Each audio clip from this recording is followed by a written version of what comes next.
Lo ngerasa nggak sih ketika lo jadi seorang colikiawan sejati, hidup lo mulai berubah? Lo ngerasa nggak berhak lahir ke dunia ini. Lo jadi orang yang pecundang setengah mati. Kenapa pecundang? Lo hanyalah seorang loser yang termakan sama kenikmatan sesaat. Lo nggak tahu kalau mereka itu dibayar buat ngerusak hidup orang-orang yang kayak lo ini. Saat teman-teman lo udah jauh ke depan, lo masih gini-gini aja. Masih stuck di tempat. Semenjak lo kenal dunia hitam ini, hidup lo seperti terbalik. Lo jadi orang yang kuper, nggak punya teman, confident lo menurun, secara akademik juga menurun, karena daya ingat lo dan konsentrasi lo yang mulai melemah. Belum lagi, itu semua ganggu ke psikis dan mental lo. Lo jadi orang yang pemalu, nggak pede sama kemampuan diri sendiri, lo ngerasa tubuh lo lahir ke dunia, tapi jiwa lo nggak. Lo masih aja terbelenggu dari dunia gelap ini. Tahu nggak, berdasarkan survei yang dilaksanakan Kemenkes tahun 2017, sebanyak 94% siswa pernah mengakses konten porno yang diakses melalui komik sebanyak 43%, internet sebanyak 57%, game sebanyak 4%, film atau TV sebanyak 17%, media sosial sebanyak 34%, majalah sebanyak 90%, buku sebanyak 26%, dan lain-lain 4%. Gili nggak tuh? Itu baru survei tahun 2017 saja loh. Mungkin di tahun 2021 ini yang dampak internet semakin masif di Indonesia lebih gila lagi kali ya. Dan apakah lo termasuk di dalam survei di atas?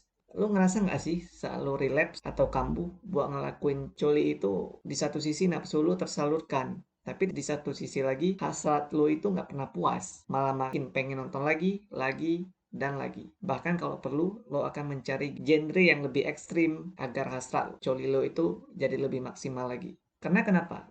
Karena emang pada dasarnya manusia itu nggak pernah puas. Sehabis lo coli, lo ngerasa badan lo akan lemas, loyo, kurang semangat, nafsu makan juga menurun. Dilansir dari health.kompas.com udah dijelaskan bahwa prefrontal cortex atau bagian depan otak para pecandu pornografi akan rusak dan mengecil. Padahal bagian otak tersebut memegang peranan penting dalam tubuh yang membuat beda antara manusia dengan hewan. Beberapa kerugian lain yang bisa didapat oleh pecandu pornografi, fungsi otak menurun, jalur komunikasi di dalam otak terganggu. Dalam hal ini akan mengganggu fungsi otak seperti emosi, pemusatan perhatian, pergerakan, kecerdasan, dan pengambilan keputusan. Seseorang akan mencontoh perilaku seperti yang dia lihat dalam tayangan atau gambar pornografi. Jadi nggak heran kan, di Indonesia kasus pencabulan itu ada di mana-mana. Pada anak-anak, pornografi bisa membuat mereka cemas, sedih, karena imajinasi mereka mengenai seksualitas tidak tercapai secara langsung. Anak-anak juga bisa merasa jijik, syok, malu, marah,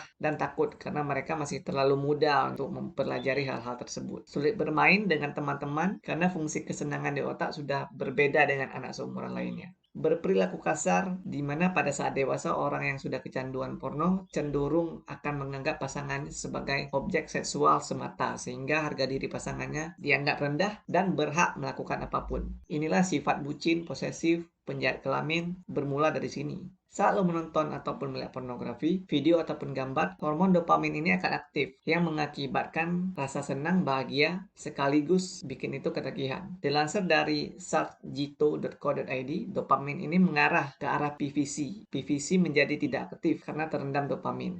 Apabila dopamin semakin banyak, maka seseorang akan timbul rasa penasaran dan semakin kecanduan melihat pornografi. Namun untuk memenuhi kepuasan dan kesenangannya, seseorang akan melihat yang lebih porno atau vulgar lagi untuk mencapai dopamin yang lebih banyak. Karena terus dibanjiri dopamin, PVC akan semakin mengkerut dan mengecil dan lama-lama menjadi tidak aktif akibat fungsi dari bagian otak ini semakin tidak aktif. Itulah sebabnya lo akan jadi mudah gampang lupa, insting lo nggak tajam, daya pikir dan daya ingat lo tumpul, disuruh mikir cepat aja kayak nunggu pikul lo datang ke bumi. Karena apa? Karena PVC lo ini udah melemah, udah mengkerut. Jadi nggak fresh saat pertama kali lo lahir ke dunia. Pikiran lo kalau nggak ke atau kebo mulu. Belum lagi lo bakalan jadi orang yang emosian, nggak sabaran, jadi males, suka nunda-nunda, jadi kaum perubahan terus. Mau keluar rumah lo jadi males ketemu orang baru, nggak berani natap muka lawan jenis, kehidupan sosial lo biasanya bakalan ngaruh juga. Lo akan jadi orang yang ansos, nggak enakan, susah buat berinteraksi sama orang baru,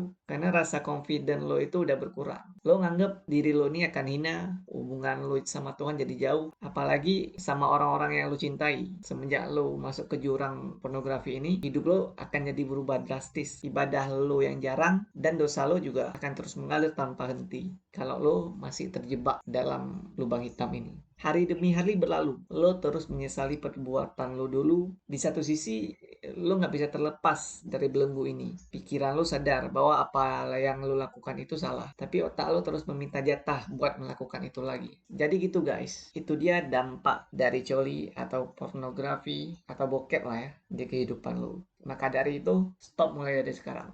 Kalau lo nggak bisa stop berhenti total, itu bakalan sulit banget tuh. Stop secara bertahap aja. Awalnya lo bisa stop 1 minggu, kemudian 2 minggu, sebulan, dan seterusnya. Jadi gitu aja video gue hari ini. Jangan lupa like, komen, dan subscribe juga biar gue lebih semangat untuk bikin konten-konten selanjutnya. Atau kalau mau request, bisa komen aja di bawah. Oke, see you.